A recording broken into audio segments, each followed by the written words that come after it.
Hey everyone, welcome to the Late Late Horror Show. I'm Dave Plouffe. Plouffe is French. That's Dino up ahead. And Dino, we're going to be doing Columbo, Fade into Murder tonight, where we have one dead body.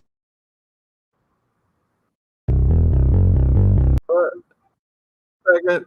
Restream's going crazy. What's going on? I don't know. I don't know. I want to talk about it in a second. Finish it up. We've got one dead body and one really beat up deli owner. Oh my God. Yeah, we most certainly do. And then we got a couple Seinfeld references and more. I'm sorry, Dave, but you know what? Restream, here's the middle finger to you. Sucks. Yeah, I'm getting rid of it. Let's do the intro and we'll come back.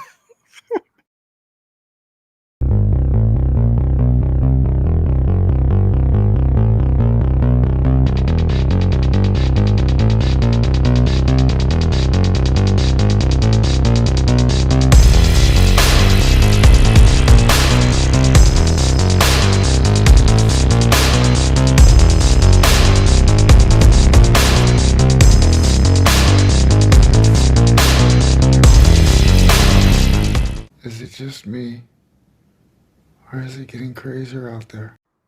Hey, it doesn't matter, Dave. It doesn't matter if we flub when we open the intro. Listen, I know you had something special to say there. It actually does matter because you reached a subscriber milestone. I did. Yes. Take two. Let's do this over again, Dave. No. 3, 2, 1, go. No. I'm sorry, Dave. Restream sucks. And let me tell you something, you guys. And yeah, I'll get to the milestone. But I am getting rid of Restream. First of all, I have no idea why YouTube is messing up. I know what time we start. It's 8 o'clock. The Central Mountain, all that time. It's just completely messed up. And I think it has to do with Restream here. Imagine having a company that makes something that's super simple. Yeah. Like a Lego? Well, that's a good company, but you have a company that's doing something like Restream, to allow you to stream to multiple platforms, and it's so simple. You just basically drop down a box and it starts, and then they go, hey, let's make it a better interface and let's make things easier and stuff, and they rehash the whole layout, and they make it's configured with all, if you're in the 60s and you see this big computer screen with like Star Trek or something, it's like things are everywhere, Dave. And I'm like going, I don't understand what is going on with this. So it's messing everything up. So needless to say, Restream will probably be out of business within a year or so because nobody's going to put up with this stuff. That's all I have to say. Anyways, welcome to Late Late Horror Show. I am Dino, and that is Dave Plouffe. There are no succubus in this episode. No. Well, you know what? The secretary, though. Ho, hama, hubba, hubba. Anyways, we'll talk about that when we get to that's Molly, and let's, Peter Falk the same thing. Yeah, we'll hold off. But yes, we're going to talk about Columbo, Fade into Murder, Season 6, Episode 1, aired October 9th, 1976. I was scared Season 6 was taking us way up into the upper 80s and low 90s, but it didn't. It's still 1976, so, Peter Falk still, boom, really good. And I'll say hello to everybody in a second. And yes, I did just pass, well, now it's 152,000 subscribers.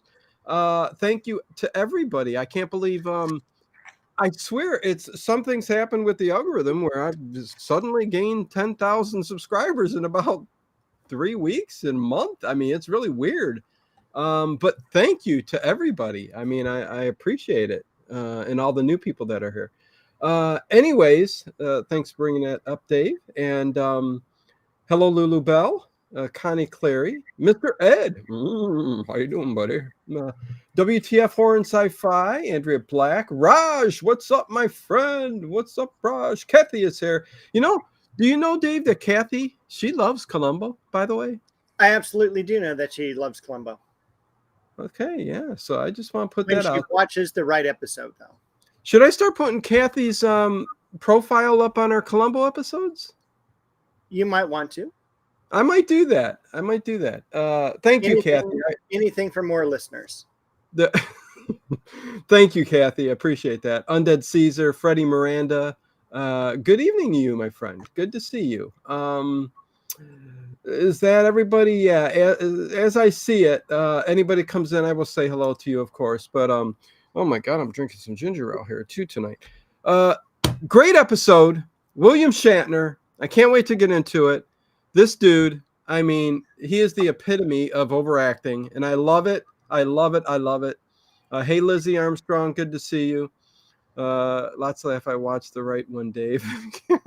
Good thing. Good thing. Yeah.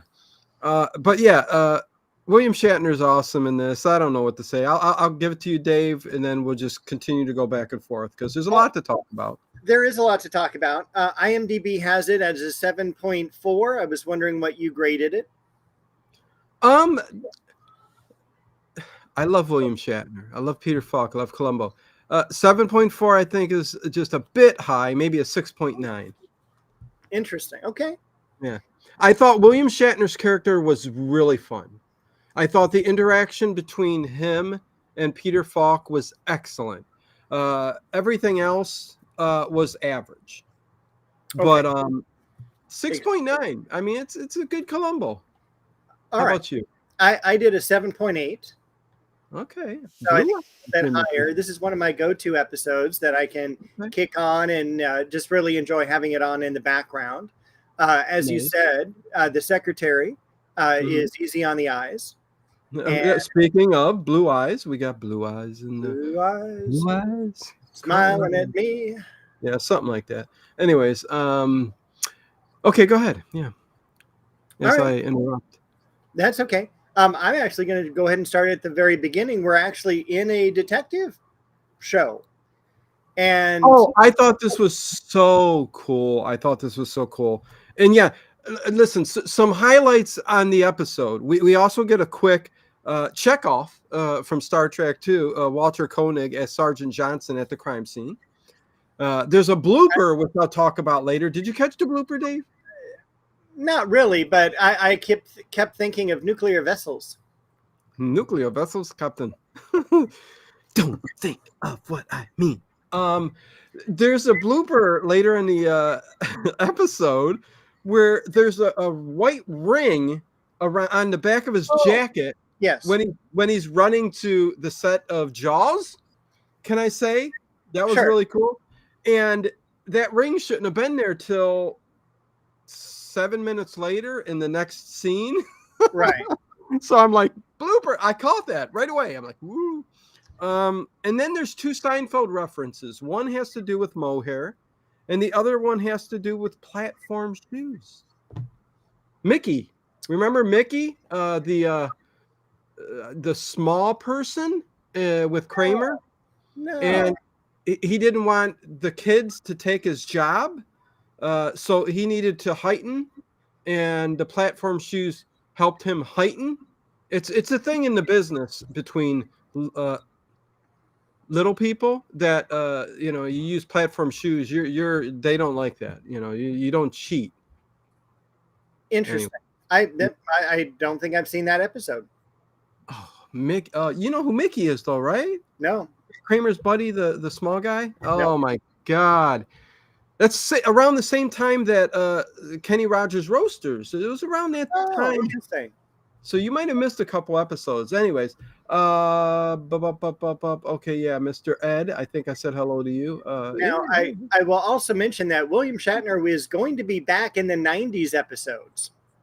Okay, 20 years. He's going to be on one called Butterfly and Shades of Grey, where he plays a Rush Limbaugh type character actor, radio actor, I should say, and deals with his daughter and everything. So it's a great episode, but it's funny because in that episode, he has this really bushy mustache that changes length throughout the scenes. It's great.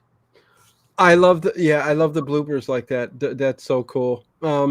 Yeah, so let's start talking about this. Like, I mean, we do got characters here. I don't know if you want me. William Shatner plays an actor, a detective. Detective Lucerne is the name of the show. We've got Mark, who is his gopher. Sid Daly and Claire Daly are the producers of the show. Claire's kind of the one that's going to get knocked off here. And then Sergeant Johnson is, they just threw him in there. And then take it away, Dave. Well, basically, we start in a movie set where William Shatner is dressed up in this incredibly white suit and like a white, I don't know what you would call that, safari hat. It's almost like a Charlie Chan outfit, like he's down in Cuba. It really was. And or Monte Carlo. He's also swirling this bourbon in this incredible glass. And so he's basically, it's kind of like an Agatha Christie Poirot type of thing where he's got all the people together. He goes, you were the one who was doing this and you were the one doing this. And someone was, taking your, place, killing the victim. And then we see from the back room, this guy comes out with a gun and he goes, it will be up. What does it say? Quote, treasure to pill you instead of pleasure to kill you. Yes. And I thought it was a cool way to open up. That's for sure. It was. And you hear me guessing for a second, and then I'm like, oh no, he's an actor. This is playing that because I didn't know. I've never seen the episode. Mandy, look who's in the chat. Mandy. Okay, there we go. I'm sorry, I freaked out a little bit. Bye, Dave. That's okay. And hello, Freddie Miranda, and everyone who I didn't get a chance to say hello to, but it's cool. You have every chance in the world to say hello to whoever you want, Dave. Well, hello to everyone I want. There you go. Hey, look at somebody sneaking in late there, Dave. Who's that? John Swan. Yeah, good to see you, man. So the director yells, cut. William Shatner, you could tell, is just pissed because he did a great scene. And he just walks over to the director and goes, fire him. And he walks out. He's a spoiled actor. Listen, he plays. It's a weird thing. Let me just jump ahead real quick, and I know we talk about it when we get to it, but I want to throw it at the start of the show because later on, Columbo comes to the set where William Shatner comes in and he's acting, and we'll touch on this again. But they're filming the scene, and in the background, the outside windows is Columbo walking back and forth as they're shooting the scene, and I was cracking up laughing. I thought that was so funny. That is a great part. Yeah. This is also kind of an episode that is true to life because the next scene, we're sitting in a basically cafeteria with Claire and Sid and two other agents. And they're talking about the money that William Shatner's character, Detective Lucerne, is going to be getting. And it's like this insane amount. Well, it's the same thing that was going on with Peter Falk and Columbo, where he was holding out for more and more money. And basically the studio was going, everyone is replaceable. And Peter Falk's going, I have the #1 show. I have 4 Emmys to show for it. He goes, you need to pay me more. And, there were a couple issues throughout the series, and especially in season 1, where Peter Falk walked off the set, refused to come back. And so you had a lot of shots from backside of stand-in actors. You had, people who, like Suzanne Plachette was in this one episode, and she goes, it was almost irreparable to our friendship what was going on. And it was the episode she was in, and she's all, we didn't speak for like 2 years after that incident. Wow. And he really just wanted his due share. I mean, we find out years later that, the Hollywood, technically, they were ripping all those people off. So good for him fighting for what he probably deserved, he wanted to direct an episode. He wanted, producing rights, things like that, which he did get on like all of the 90s. He is the co-executive producer. Well, yeah, but at that time they're like, or let's give it to him. Our ratings are down. Let's do what we need to do. But yeah, no, I get it. And yeah, they're all at the table kind of arguing. I thought the cool thing about, let's get through this and then I'll talk about Detective Lucerne, because Ward Fowler, Williams, we've got 3 names there, or 4 or 5. There's 5 technically. You can't even keep track of them. William Shatner has 5. It's William Shatner. It's Ward Fowler. It's Detective Lucerne, and then he has 2 other names that are real. One that he chose. Charles Kipling and John Schnelling. Yes, it was John Schnelling when he was born. He evaded the Korean War, changed his name to Charles whatever, and that's when he met Claire, Charles whatever. And yeah, so there's like 5 names, but I thought the cool part was how the interaction between him and Columbo was really him and Detective Lucerne.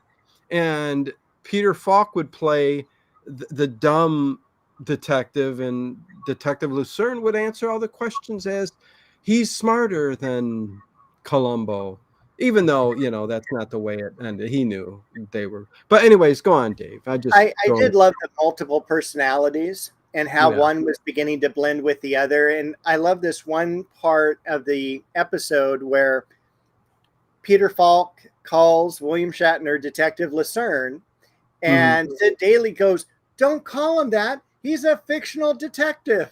And I'm sure it's the same thing with Peter Falk being called Columbo all the time when he's out on the road. Right, right. And hey, everybody, please hit that thumbs up button. Give us as many thumbs up as we can. And check out Dave's link. It's in the description below, where every week he does some gardening. And not PBS gardening. This is some hardcore gardening, man. I do wish it was PBS gardening, though. Oh, really? Oh, yeah. Because that's what got me started in gardening back in the 80s when I could watch the Victory Garden every Saturday morning at 9. That's, I can't believe, yes. I'm not sure why, but yes, even as a young'un, I was watching the Victory Garden on PBS, and I enjoyed that very much. But anyways, so yeah. I love the WKR, you know, like almost the WKRP opening in Boston, and then you'd have the music. Then you had Bob Thompson come on. This is what we're doing today. Yes, yeah. So yes, they're all sitting at the table. They're all hollering, and she's like, "Listen, no, he is the face of the show." But yes, they're talking about the money. I don't know if that comes in now, but you know, it took me till the end of. I think I missed something at the beginning because it took me towards the end to realize about the silver certificates and stuff. And I didn't. I'm like watching the show, and I'm like, I missed something at the beginning. But yeah, it's been that hectic of a day. By the way, Dino Brickhaven, my Lego channel, a new video up there. Whole over view of my Lego City amusement park and everything. Hi, Dave. It looks amazing. Thank you. And I even like the 2 ships. Do you have videos on building those? No, because I can't videotape everything. I'd be videotaping my whole life is what I'd be doing. That's what happened in the Truman Show. I know, but I'm not going to do that. I need my privacy. 2-3 hours a night is enough for me to like videotape. But when I want to walk over and give 15 minutes to building something, and then, you know, here and there throughout the day, that's what I'll do. You know, Dino needs to go calm down. No, I'm joking. I'm not like way up here, you know, all day long, and you know, I need to see a therapist. I do sit on the couch sometimes to my therapy. Do you got a therapist, Dave? Not yet. No, they're nice to have. They talk to you, you pay them, and they really don't do nothing for you except just London open air, you know. Interesting. I get to do that for free with my students. Okay, well, there you go. Yeah. You're a therapist. Okay, and so where are we? Every Sunday. Well, now after the meeting, we're going to be walking through the studio set, and William Shatner is in his robe, and Claire I was cracking up there too. I'm like, the dude is walking outside on the set in a robe, and it looked like he was nude underneath and everything too. It was just like, okay, whatever. Good on you. It is William Shatner. Yes, yes. And we find out that him and Claire used to have a love affair. But a tango, we would call it. Yes. In the 60s. A little rendezvous, a little meetup. This is also where we find out that she is blackmailing him because she is getting 50% of his income.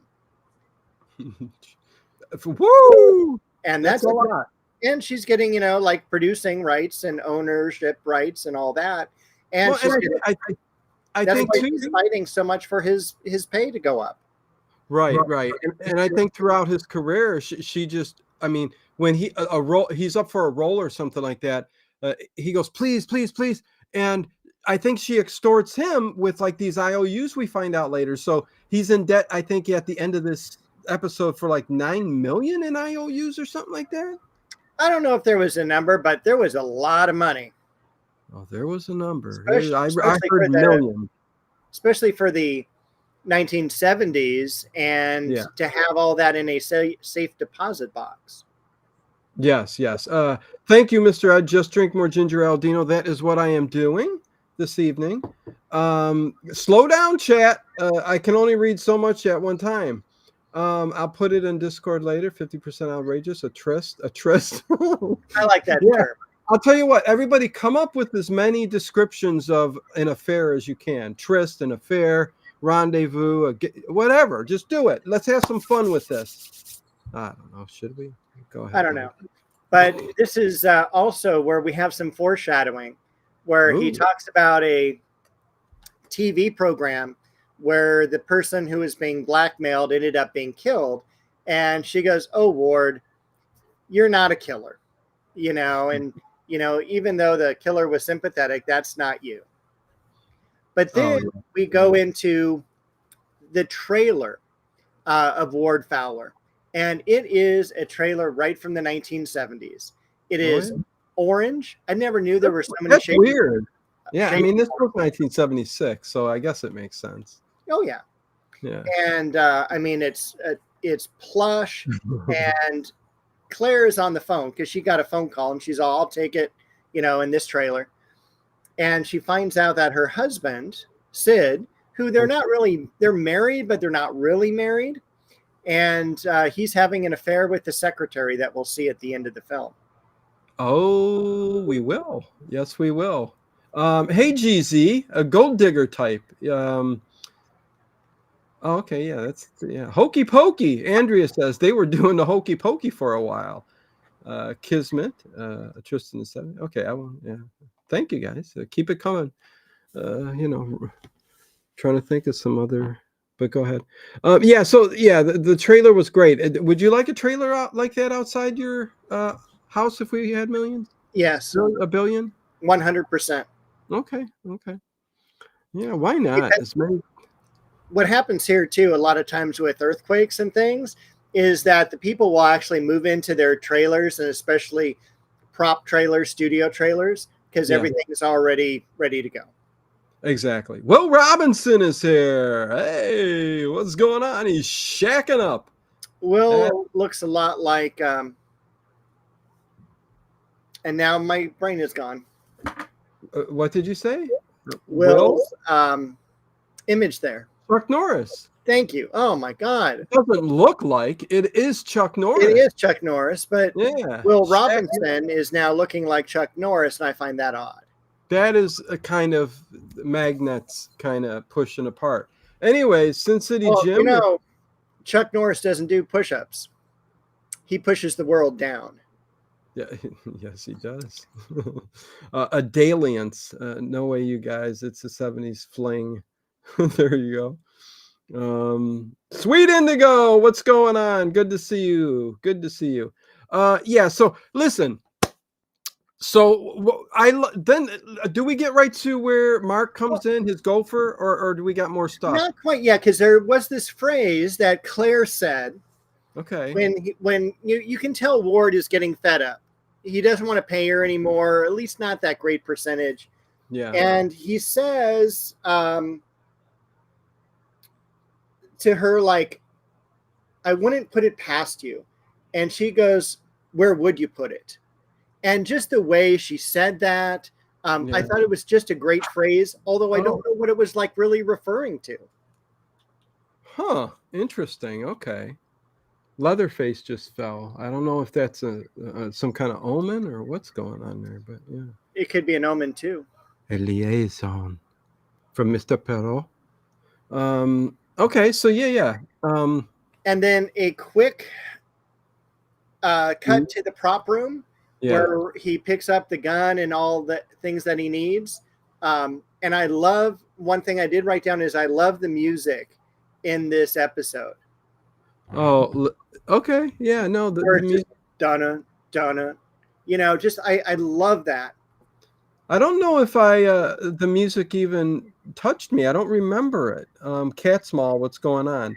But I take your word for it. I thought when he dressed up to go and get the the stuff in the wardrobe, no, that was after. Okay, so he goes in, he gets the jacket, right? And the hat, all the wardrobe stuff. Yeah, he gets all the wardrobe stuff. He doesn't put it on until after Mark passes out, right? Right. So we're going to... Okay, then I'll talk about that then. Go ahead, Dave. Okay. So we're going to go to Ward's house. And just keep in mind, Ward's house is going to be seen in a couple other episodes of Columbo as well. Dave, you know about this episode. Makes it more interesting. And listen, I know what I'm talking about too. Jeez, listen, I know Dave knows. He's watched these a million times, but I maybe even 1.5 million. It could probably, yeah. Yeah. Okay. Anyways, it's a great episode. But did you like Ward's house? I mean, is it? Oh, Ward's house was classy 70s. I love that recorder. I mean, later on he says, "Yeah, it's a $3,000 recorder." Like one of the very first recorders to record things off of the TV. So that was pretty cool. And it was like 4 foot by... Oh, man. That had to have weighed at least 100 pounds, too. And he said it was like $3,000. And Columbo later on, he said, well, that's the cost of a car. I could buy a new car for that. Yeah. And that didn't count the camera. Right. That camera that he's walking around with videotape, and it was like, oh my God, it was a trip. That looked like a studio camera. But anyways, I love the house. I thought it was really cool. It was extravagant. So she's blackmailing him, but man, he's living in luxury, So very cool. I love the doors and the locks on there. Columbo could never get out because of how intricate the locking system was on there. Like that was a Seinfeld episode too. 50 different locks. And it did remind me actually of Seinfeld's door because he has all those locks. Yeah, Kimby, good to see you. And thank you for the thumbs up. Yes, number 36. Oh, that's such a low number. It is. Thank you guys. 70s by the time we're done. And thank you everyone for last week's Columbo, or not Columbo, Kojak, where we had like 2,000 views and so many people. I know so many people loved that episode so much. Kojak, yeah. That was Kojak. Now, also, unfortunately, the home that was used as the set has been bulldozed. It's no longer standing. The same thing with the deli as well. It's been bulldozed, new building built. Actually, I can't remember the famous guy who actually owns the property, but it was like just the property for Ward Fowler's house sold for like $56 million here. I mean, it's one of those plateau hillsides overlooking LA, and just insane amounts of money. Yeah, I mean, from what I saw, even the front yard as they're going by, it's a beautiful home. But yeah, once we're at Ward's residence, I guess Mark's going to come over to watch the ball game with him. And I thought it was a shame that he immediately Ward goes to Mark, who Mark is his gopher, his assistant, and he goes, "You want a drink?" And he goes, "I've been off the wagon for." Is it off the wagon or on the wagon? See, there's another Seinfeld. We've got 5 so far. It's off the wagon, right? No, he's on the wagon if he's not drinking, right? Correct. Yes, he's on the wagon, and when he jumps off, he messed up. So he's off the wagon so he goes, "Here, have a drink." So he brings him a drink. I'm like, he really treated Mark poorly. He treated him. He yelled at him. He gave him drinks. He spiked his drink. It was just like that Charlie Chan where, they put a little, whatever root into the drink and the guy pretends he's dead. They did the same thing to Mark. And what bothers me talking about bloopers is when we go to Ward's house, it's nighttime And when you then go over to the baseball game, it's a day game. True. Yeah, that is true. Thank you, Kimby. And thank you, Mandy. This is the best channel, Dino and Dave. Thank you. I do agree with that, Mandy. Yeah. Number 38, Dino. Thank you, Raj. Yeah, he treats him like crap. There's the whole, and he does record it because he's got a whole scheme going on to cover up. This is where, the cover up comes up. He's going to drug. It's called an alibi. Yeah, Mr. Perot. So the game's afoot, whatever you want to call it. Name as many different adjectives for alibi as you can in the chat, please. I need to learn words. So this is his alibi, and again, Columbo's just great for this. Immediately the killer starts getting into action and figuring out what he's going to do. He's already got a plan, but they're always a flaw. But he's going to drug him with, I guess, phenobarbital. That's what Columbo says later on, and I'm like, man, you got to be careful with that stuff. Just the right amount, I guess. You do, but I would be more careful about all the pictures of William Shatner throughout their home. You've got a big one of Ward Fowler. You've got him, a line drawing, a graphite drawing of Captain Kirk. You have another one of just, it almost looked like a Seinfeld picture of William Shatner just, like doing that. It's amazing. It's an alibi, excuse. Yeah. Yeah, no, that's a trip. Listen, he had an ego, a very large ego. That's for sure. And so he sets it up. The way he sets up this alibi is he puts phenobarbital in his drink, and Mark immediately conks out. And what he does is go directly to the TV where the daytime baseball game. What's going on? Explanation. My story. Yeah, and I'm sticking to it. See? My story, Mr. Ed. Protect. Funny. Thank you, guys. Oh, I love this. I hope there's more adjectives we can come up with throughout this series. Good one, can be GZ. He hits record, so he's going to record the baseball game so that he sets the alarm clock 2 hours back and his watch so that the 2 hours seems like he just woke him up. You know what I mean? And it's the game. And time didn't go by, the hour and a half that he needs to do this. But can I describe after he conks out, though, real quick here? All right. And then I'll let you just go ahead, because I thought it was so funny. After he conks out and Mark's knocked out from the phenobarbital, William Shatner, Ward Fowler, Detective Lucerne, he gets this. He turns into an 8-year-old kid, Dave. He's got a blue jacket that my 8-year-old would wear. He's got a blue cap with red trim. He looked like he was an 18-year-old boy running around with. Did you think that? Or no, it didn't even come to you? I thought it was really funny the way he dressed. Like he was kind of like a ball player that didn't want to be noticed. Or, just a fake disguise that some celebrity. Yeah, he looked like an 8-year-old kid dressed up like a baseball player. All he needed was a mitt. But this is, yeah. One thing I did want to bring up was in his bedroom where he lays Mark down on his bed, and there's more pictures of Shatner on the walls in there. Yeah. There are two almost like upright pinball machine games against the wall. Did you see those? I did not.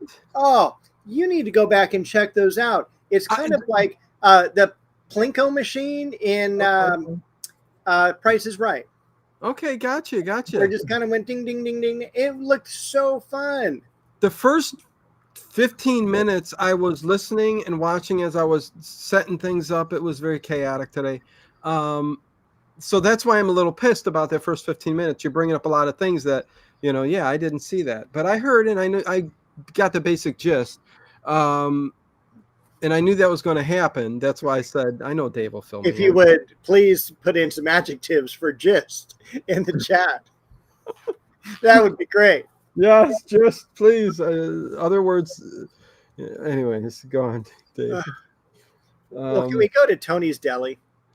Oh yeah, listen, yeah, he's dressed up like a little kid, and then we're all of a sudden he's tracking Claire. And go ahead. He's at Tony's Deli, which happens to be in Burbank near me. Delicatessen. It is a delicatessen. Is that a place where you would go and eat?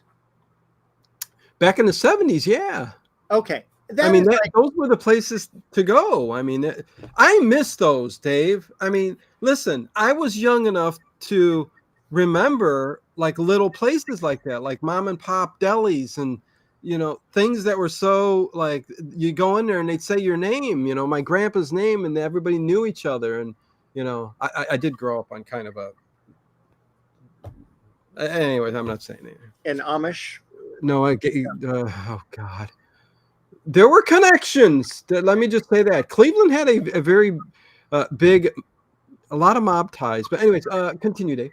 All right. And welcome to a person who I can't pronounce their name at all. Luaprog. Yeah. Thank you.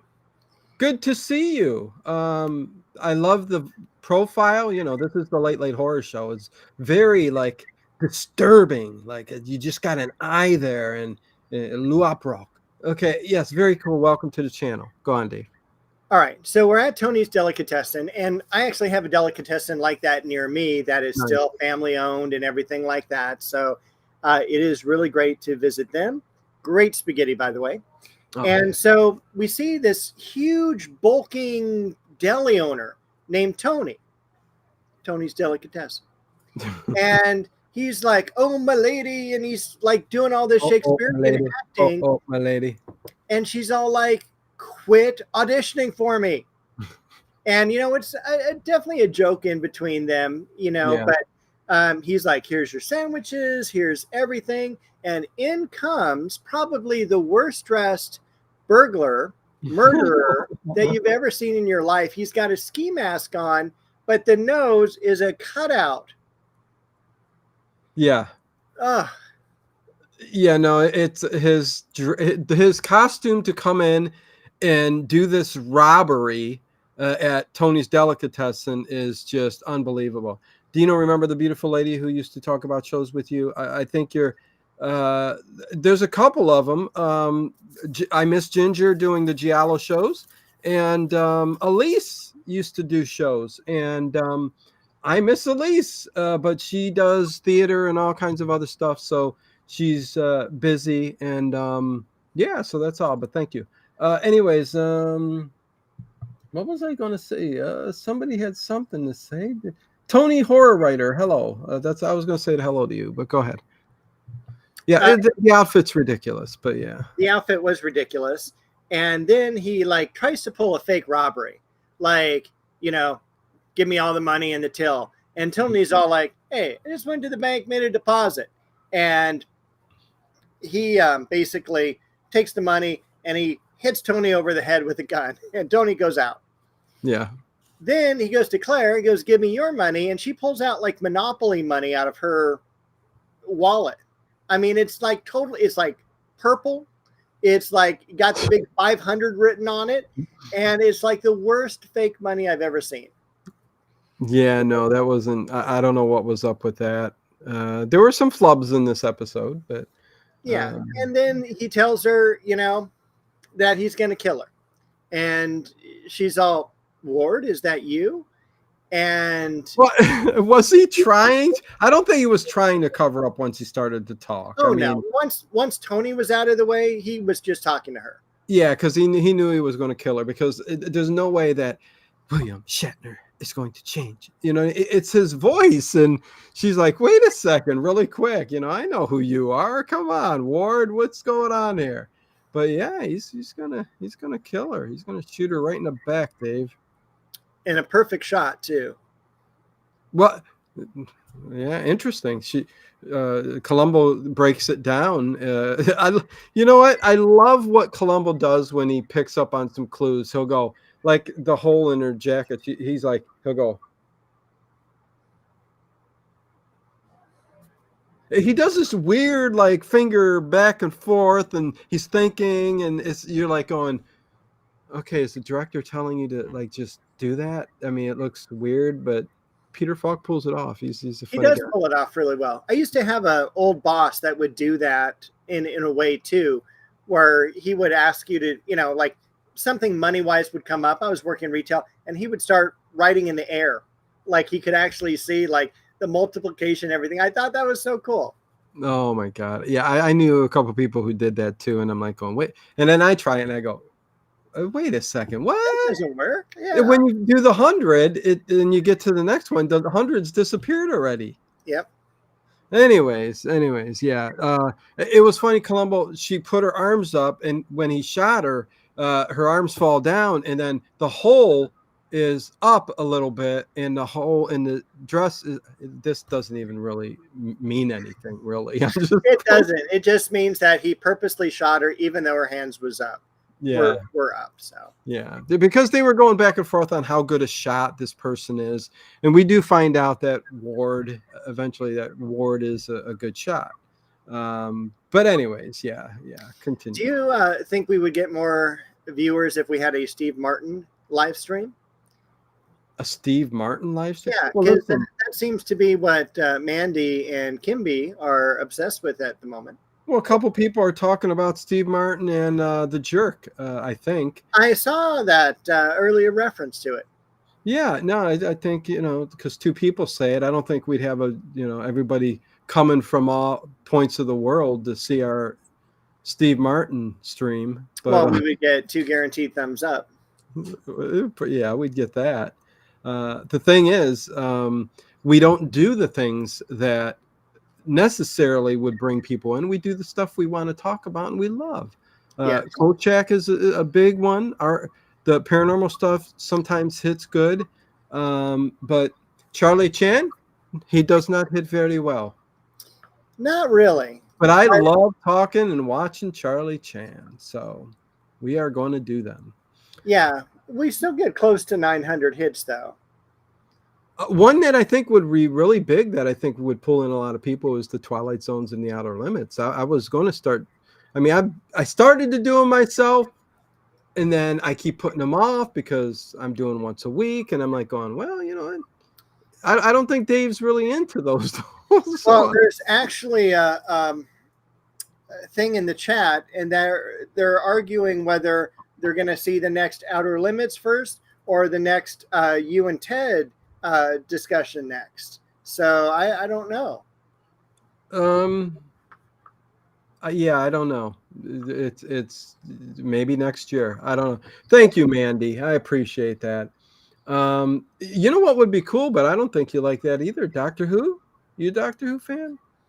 You can enjoy that with Steve and Sean from the Columbo Confab. But not you. They're both Doctor Who freaks. I would love to go through those, but anyways. I don't know if I would try, but I get the Prisoner vibes, and I did Doctor Who when I was young, and I was probably too young to understand it, and it's just not something I've ever revisited. I'll tell you what. Okay, no, I got you. We're 45 minutes into this, and we have got to get through this episode. So let's. Okay, so all of that went on. The alibi happened. He killed Claire. Where do we go from there, Dave? I'm sorry, I'm back in the Twilight Zone. Hold on. That's all right. It's a good place to be most of the time. So he kills Claire. He runs home and he hides the gun in a notch in the tree. A secret hole. That was amazing. It was just like open a little cabinet, put the gun in, put the thing back, and that was cool. Then he's resetting the VCR, and he wakes up his buddy, Mark. Yeah, he basically just fixes the alibi. He turns his watch back 2 hours, which is going to be one of the things that gets him in the end, because Mark wears a $1,000 platinum watch, and it's 5 minutes fast, I think, and Ward puts it exactly to the hour, and Columbo's going, no, 5 minutes. But yeah, no, he's just covering himself up and bringing everything to the present time. So, yeah. And then in comes Columbo. In comes Columbo. And smoking. Has he ever smoked before? Yeah. Usually it's just a plain cigar, whatever. Right. He is. You watched all the episodes. I don't know when he actually lit it up and started. There's a couple that he lights up, and Okay. this is one of them. Although I don't think that cigar smoke would have mixed very good with deli meat, even though many of them are smoked. No, it would not. Thank you, Connie. Appreciate that. We do see Chekhov in this episode. He kind of gives us, we got Claire over here, we got Tony over here, and Tony. He kind of laughs at some of the things that Tony says, because Columbo asks Tony to give us a description of the murderer, and he's not very big. He's about the size of the top of those pickle jars over there. Your height. And Columbo turns to Chekhov, and he's all average height. And Tony goes, average height, just a bit shorter. And Chekhov's like, ha, ha, ha. Yeah, basically setting up the what brings down Ward is the platform shoes. We find out gives them an extra man. I don't know. That was 4 or 5 inches. Now, one of the things too that I found actually high heels, not platforms. Jesus, that's right. I found disturbing about this was when you watch it. There's a cop behind Tony because Tony's got a bandage on his head now. Yeah, and he's massaging Tony's shoulders. Mm-hmm. And I'm like, can you do that off camera? Well, maybe they were. I don't know. I don't know either. Come back to me. The famous quote there, he came in cool as a cucumber.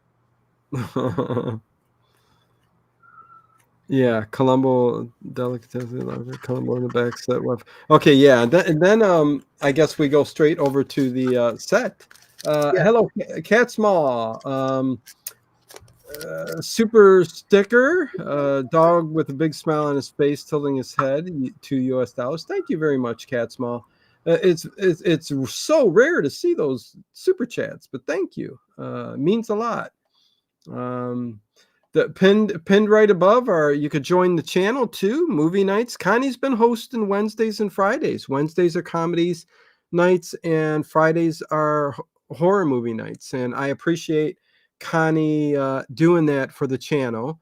Puts a lot of help into the channel for me. I really do appreciate that because my life is just a little hectic with a lot of things going on, and I appreciate her doing that for the people who still want to see the movies. So thank you. It's a perk for members and all that stuff. So thank you. Anyways, sorry. Amanda Panda 3 is here. Hello. So we're on the set, one of the funniest parts of the movie, where William Shatner comes in. He's acting in his white suit, and he's looking for clues in this office. And Columbo's wandering in the back, and the cameramen are back there, and you see in the shot where Ward is walking in the back windows outside. It's so funny, Dave. So funny. Also, Ward does that Columbo thing, like you had just mentioned, where he's like, and he's using his stick, his walking stick, to scan out this office.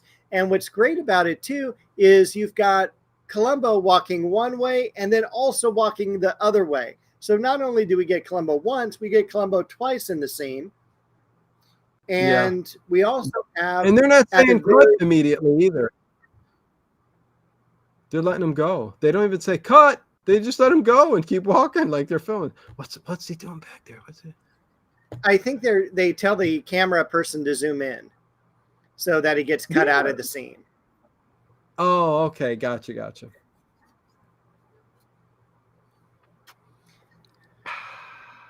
And then at the very end, he calls for a drink. When he gets caught, he knocks over all these expensive lights. That's terrible, Dave.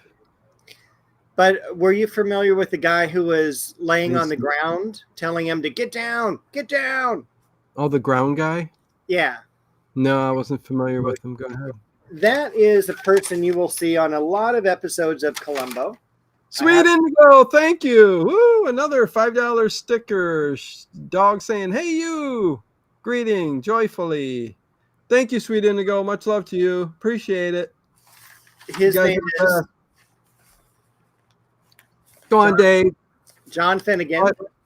And he's in about a dozen Columbo episodes. He'll be more prevalent in the 90s episodes, but he has long list of acting credits. If you remember the movie Mars Attacks, he was the Speaker of the House in that film.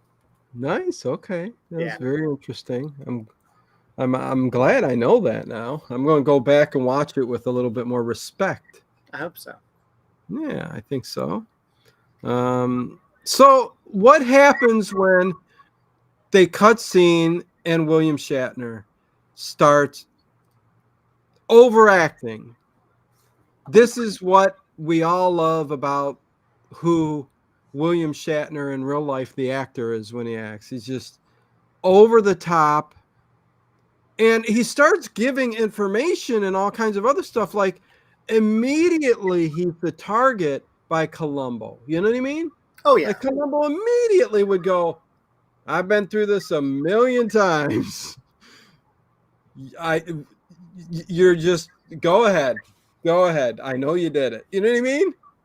But I loved it. I loved that scene, how the way he was acting, how everything came together, how he was hugging Mark, and then, Sid later on. He was just, people were like, what the hell are you doing? That was the fakest hug with Sid.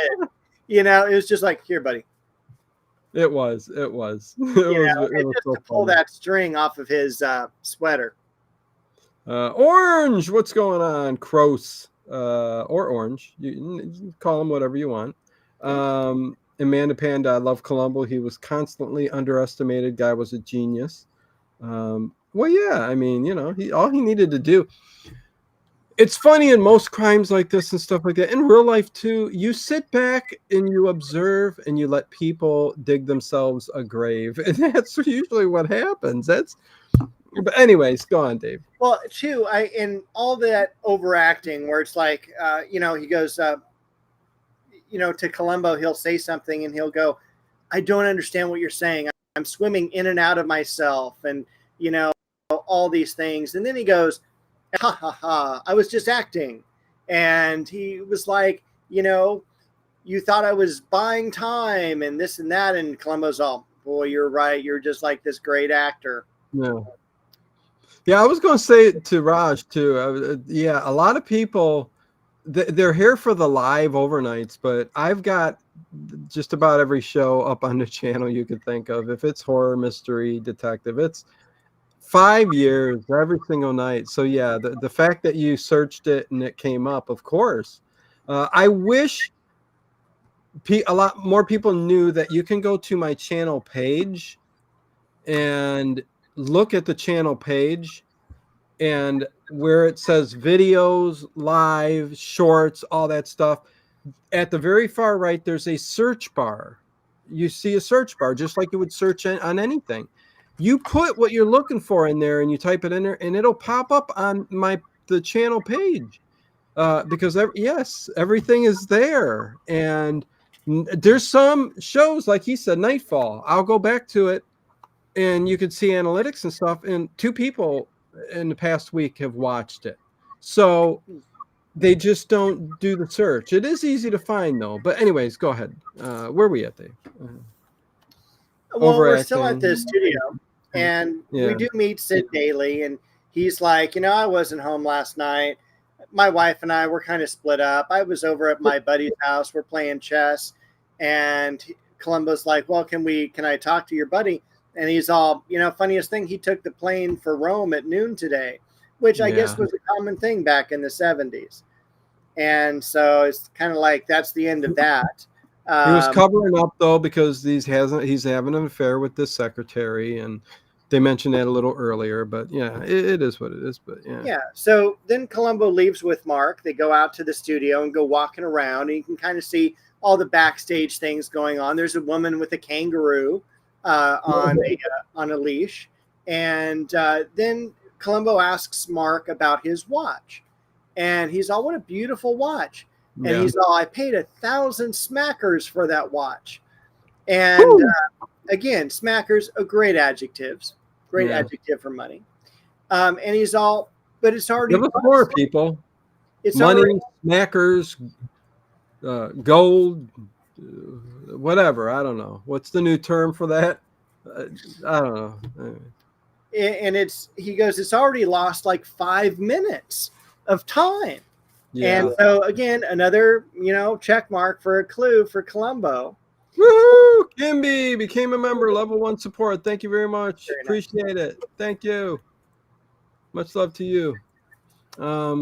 Yeah. So all of that's going on. He's basically putting two and two together with the watch and time and everything else, and everything comes together in the end. This isn't really a tricky one. No, it's not. It's right from the beginning. He knows who did it, and it's just a matter of catching him and which personality that he wants to interact with. Bread, clams, yeah, all good terms for money. Yeah, there you go. I'm back in the green, Kimmy says. Bands? Interesting. Huh. Bands. Because you would have a band around 100. Yeah. Notes. Yeah. Oh, greenbacks. There you go. So yeah. And then go ahead, Dave. One of my favorite parts is because this is shot at Universal Studios. Yes. A lot of times you can see the buses or the trams going in the background, and they show up to the Jaws exhibit. And so you've got yes. And this is the blooper. This is where Columbo comes running in to see Sid, right? Sid is standing there. Yeah. And he's got the white ring on the back of his jacket, and I immediately seen it and go, "What? Is he just wearing an old jacket that's got a stain on it? That's how long he's had this jacket, like his car." But the Jaws set was cool. Go on, Dave. I interrupted you again. Continue. Well, I love just how he pulls up and how he runs because he's so excited. He's like a kid going, is that the Jaws from the movie? One of the funny things, too, is when you look at the homes in the background of the seaport, that is the Murder, She Wrote set. So that is the Cabot Cove, seaport. Okay. So, but obviously that nice. won't happen for another decade. Yeah, okay. I just saw the sign of Amity Island, and of course, like the shark is in the water moving around, which was kind of cool. Wasn't the actual Jaws set, but I mean, they made it look like it, so it was pretty cool. It was neat. It was a lot of fun, and this is where we find out that Sid and his wife have marriage issues. And that they have also work issues too, because she's in charge. He says, I'm just the silent partner. And he goes, I would have turned down Ward Fowler as far as the money. You know who else was in charge, Dave? Charles. Charles was also in charge for about 5 years, I think. Yeah. But maybe. We don't want to That's talk probably about 4.5 too many. Yeah, no, I agree with you. Willie Ames, I mean, he held the show up, but well, he had, they wanted to go longer, but he said, no, 8 is enough. Oh boy, we're losing thumbs up. All right, so then we go back to the set of the show, and Fowler and Columbo are collaborating. Begins telling all about the difficulties he had with Claire, the fights between him and her, and all of that. Then we go to Ward's house, and we have Columbo showing him the composition sketch that the artist made, and it looks exactly like Ward Fowler, especially with the triangle on his nose. 45 thumbs up, everybody. Thank you. If you're in here and you haven't hit that thumbs up, please do. Thank you very much. It means a lot. Algorithm comments after the show too always is important. Interaction, all that good stuff. Thank you. And thank you, Raj. Night Fright Talk Show is here. Yeah. So but this is where he couldn't get out of the locked door and all that too, and he's going back and forth. But yeah, there's many times he keeps visiting the set because he's wants Ward to keep digging his grave because he keeps telling him more and more information. Yep. And to the point of towards the end of this episode, he's telling him, giving himself up and basically going, you know what? I think the other suspect is Ward, is what he's doing, because he's talking as if he's Detective Lucerne. So Sure. To Columbo. But anyways, we're at the house and yeah. Break time.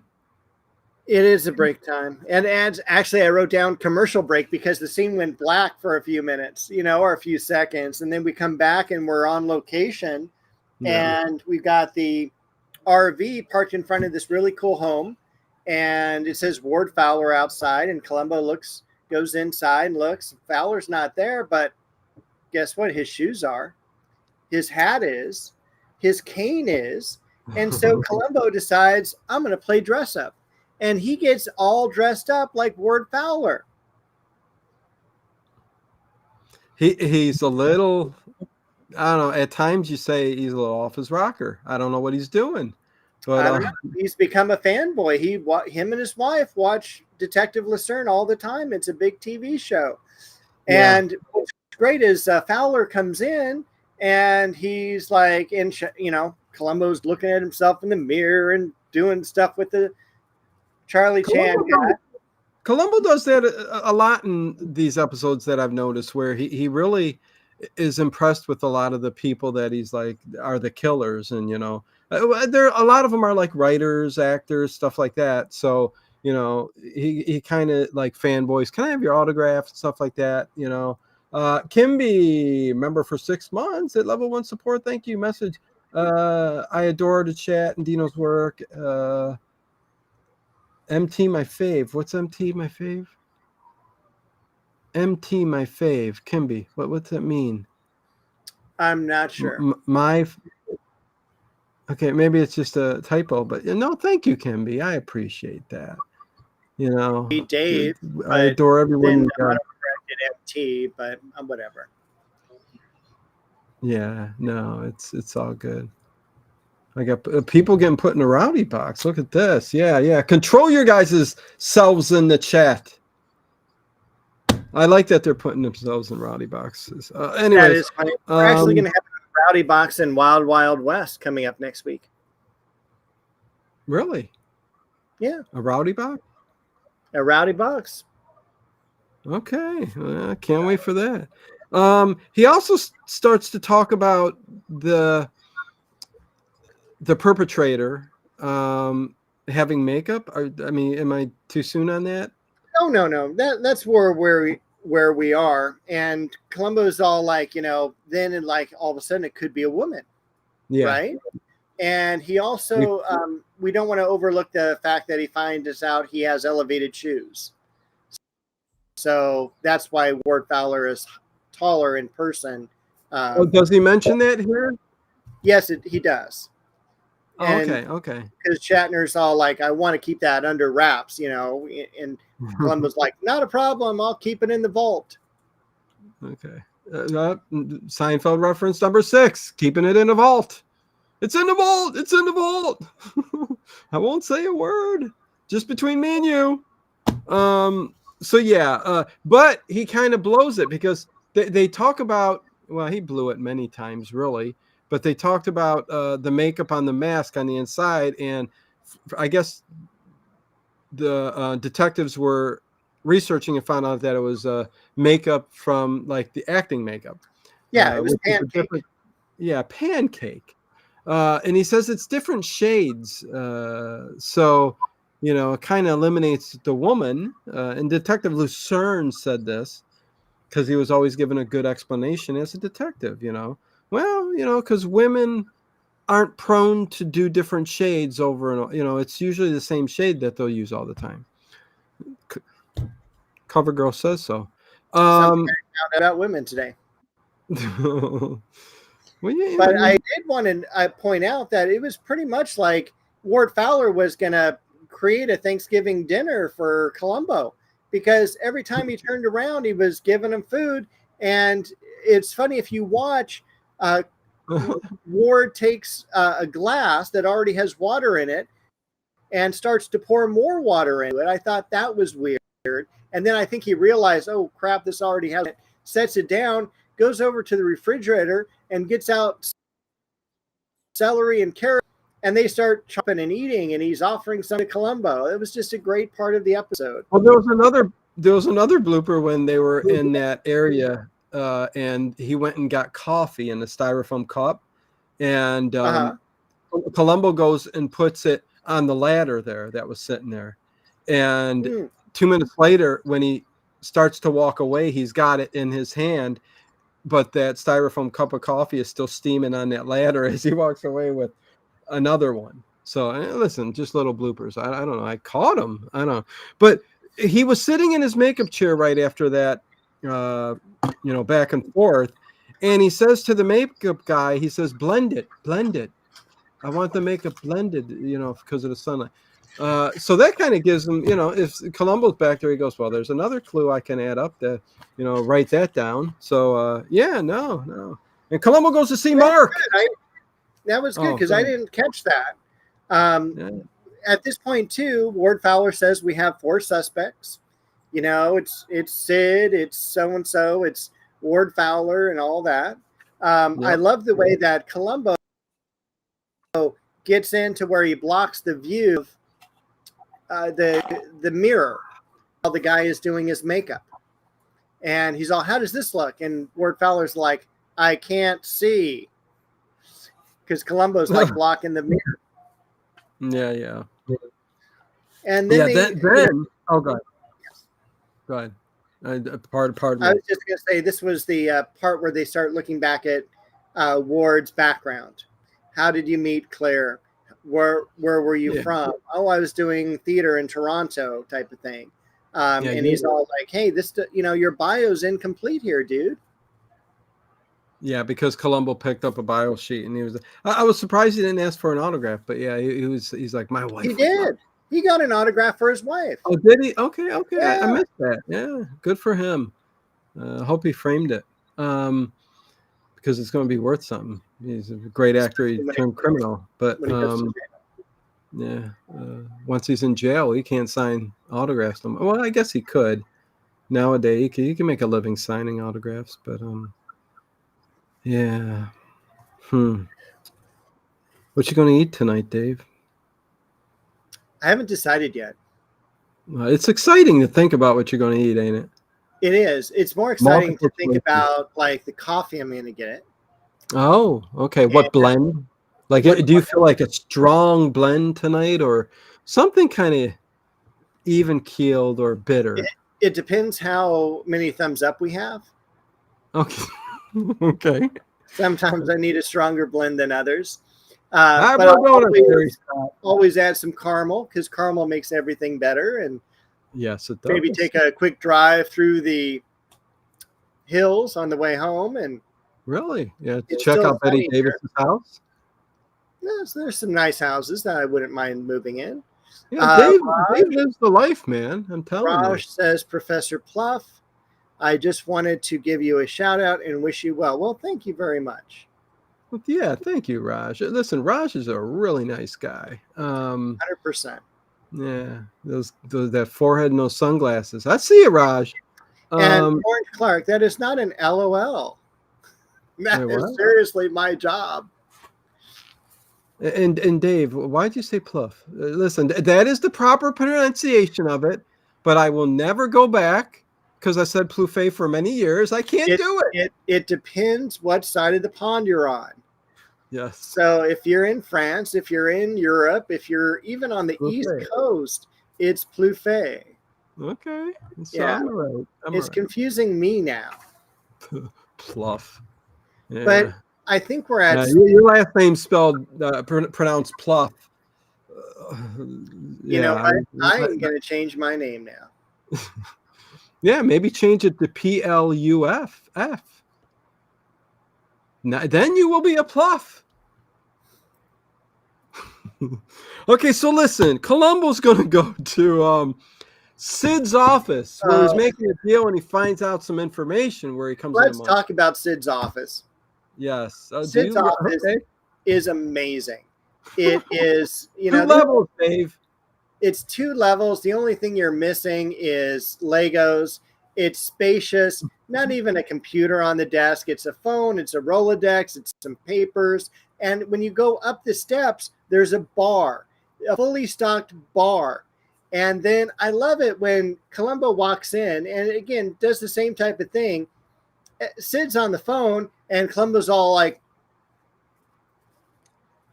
"You want me to wait? You want me to, what do you want me to do?" Because Columbo didn't know whether he needed, like, Sid was going, okay, like waving his hand, like, go, go, go, go. And then he's waving back. And then Columbo's going, do I come? Do I come? Do I go, go, go? It was kind of a funny exchange. And I also wanted to bring up the whole point with the bar. In the 70s, when they built these offices and even homes, there was always a second level. Like you would get up off of your, say you're in an office, you would get up from your desk and there was always like some steps and a walk to the bar as if, you're getting up and you got your colleague there and you're doing a little stroll, you're making your way up to the bar and then you get to the bar and you casually lean on it. There was a trip involved, Dave, even when you were at home.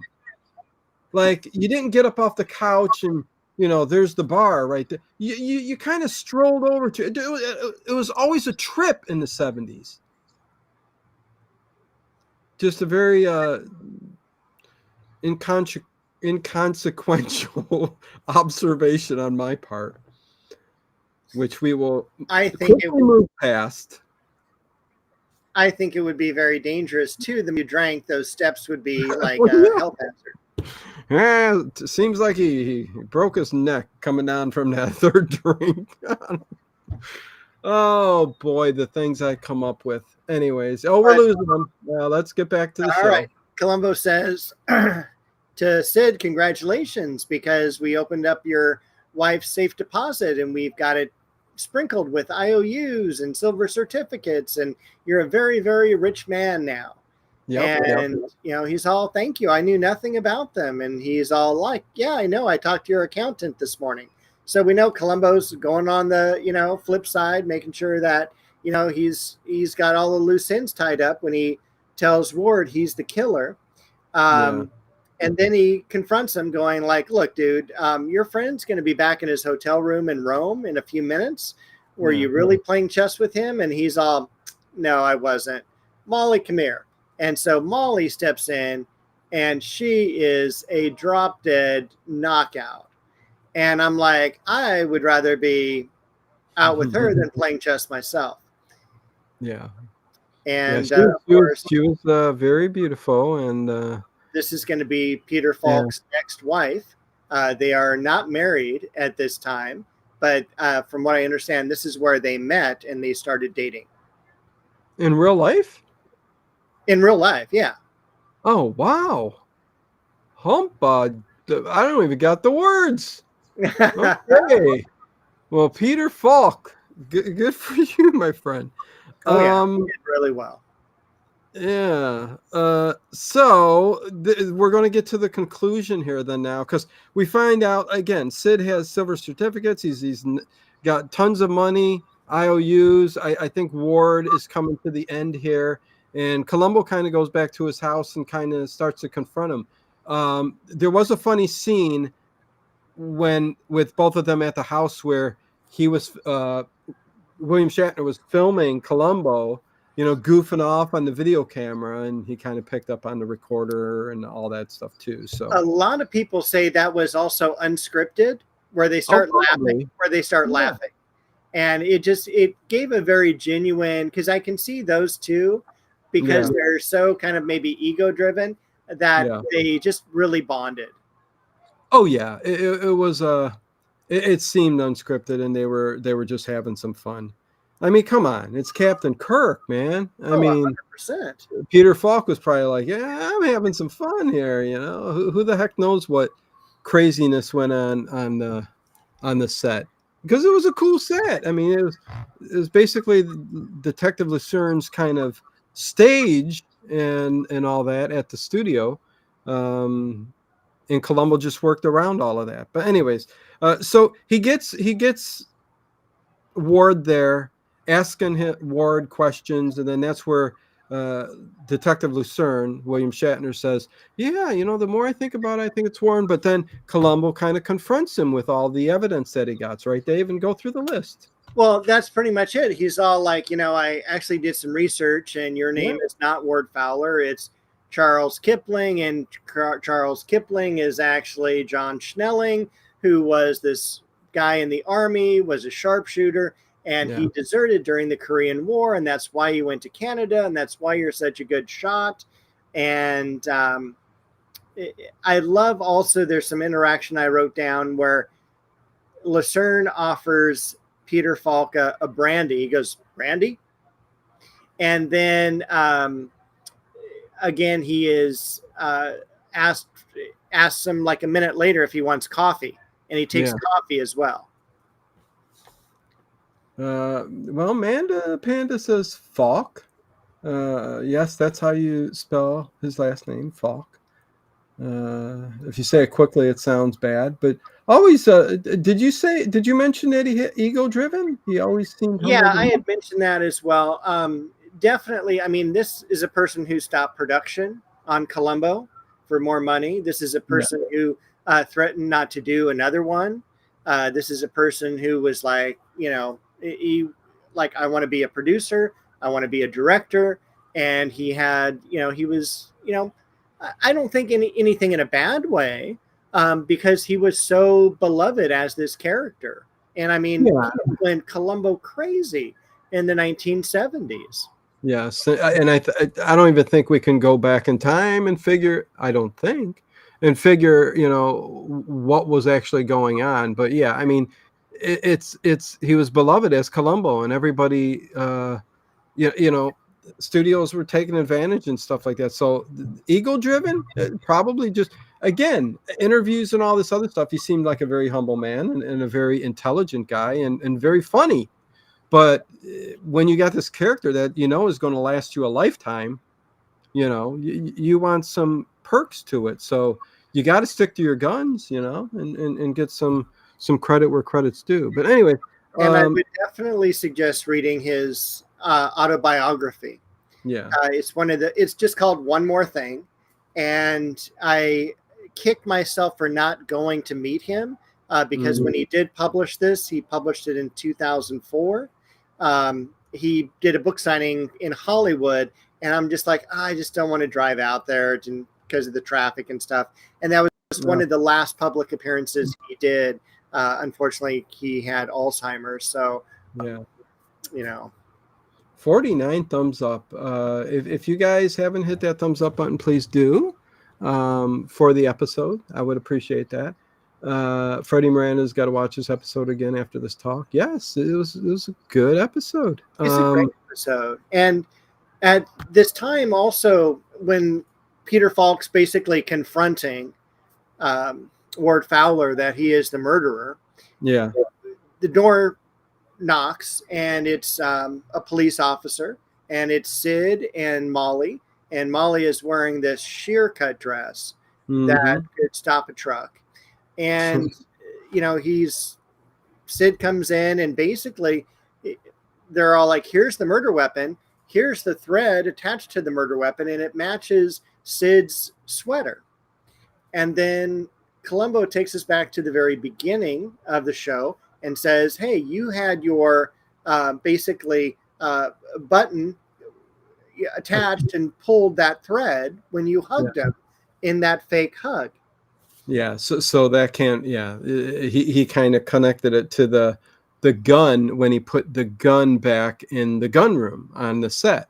The clothes and jacket he ripped up and threw in the garbage, but he thought he would get them or get by without any clues from that, and the string would say it was Sid, but there was a little boo-boo and a mistake there that was had. Yeah, and so they finally get the last piece of evidence by fingerprinting the gun. And they put the gun out on the table, and Peter Falk does, a little, baby powder on it or whatever they use, talcum powder. Mm-hmm. And Ward Fowler's all like, hey, you told me that there were no fingerprints on that gun. And Columbo's all, you're right. But in order to unload the gun and to load the gun, he goes, you touched the bullets. He goes, you cleaned the gun. You didn't clean the bullets. Right. And So that's where the fingerprints were. And Ward Fowler just does the, damn, one thing I missed, and overacting. Gives you up right there. Yeah, yeah. Like again, I mean, going all the way back to the 30s, 40s, whatever.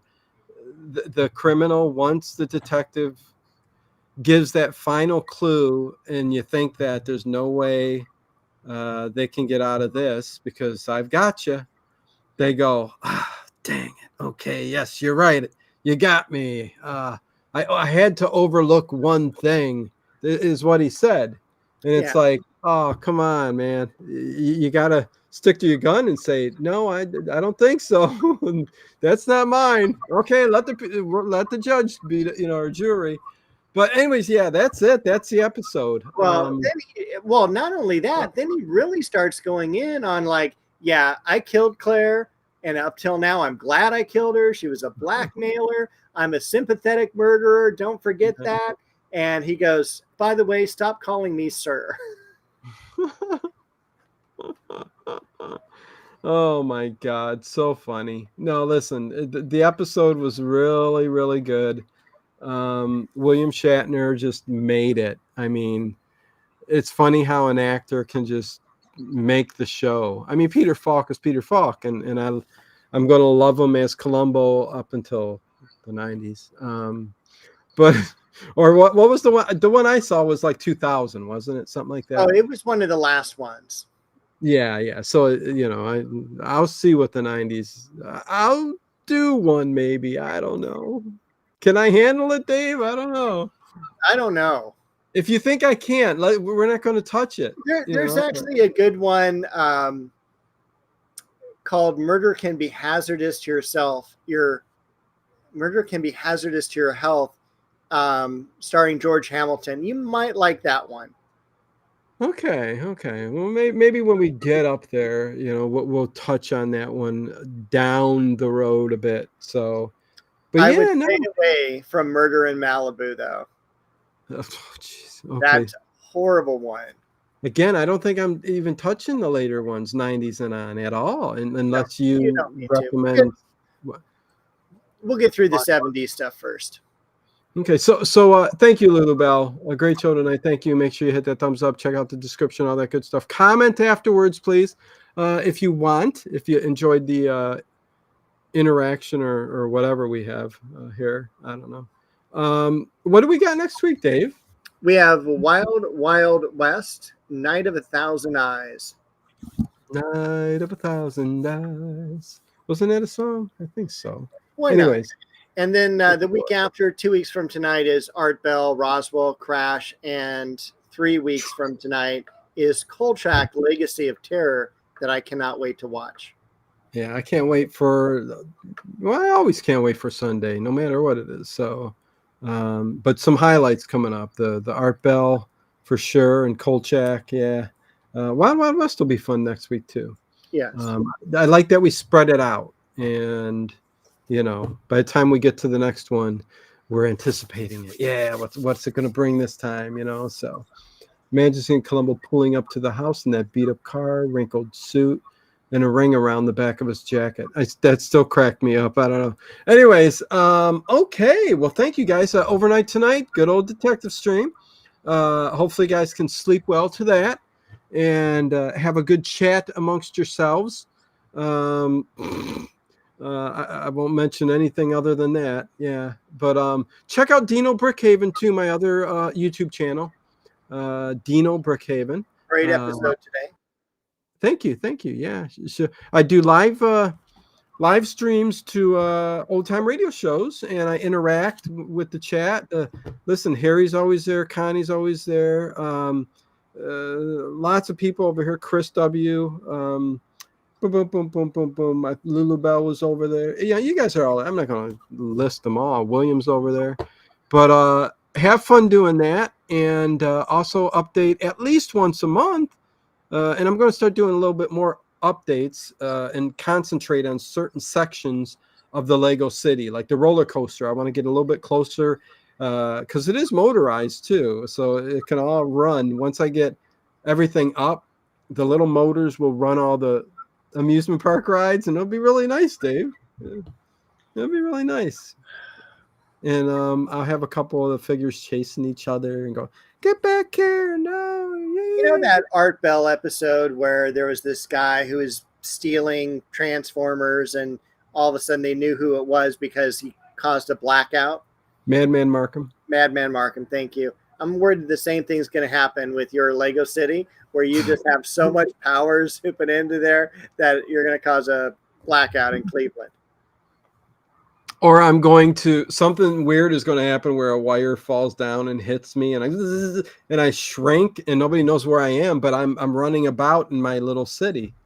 Well, Dino, as long as you don't have that little thing in your head that keeps the hat on, that would freak me out. You know, I'm sitting here thinking about it, like Honey, I Shrunk the Kid. Like, if something did happen and I fell into the city, I'm thinking to myself, like, where would be the first place I'd go? Like, where am I going to rest at? You know, where? I'll tell you where I'm going to go. 221B Baker Street.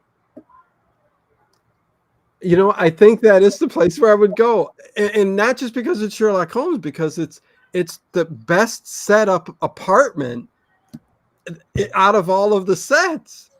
It's got that nice little nook bedroom that technically is from that era. And Olivia, oh yeah, oh my God. If only, Dave. Magic. Anyways, I'm getting a little weird. Okay, Jag Nude, best OTR show on YouTube, Dino. Thank you very much. Hey, listen, I think the best entertainment between me and Dave too. I think we need a TV show, Dave. I think we have needed one for the past 6 months. Where is Me TV? We could do it on there. Yeah, Me TV. I'll talk to some people. Please. Dino said 3 times.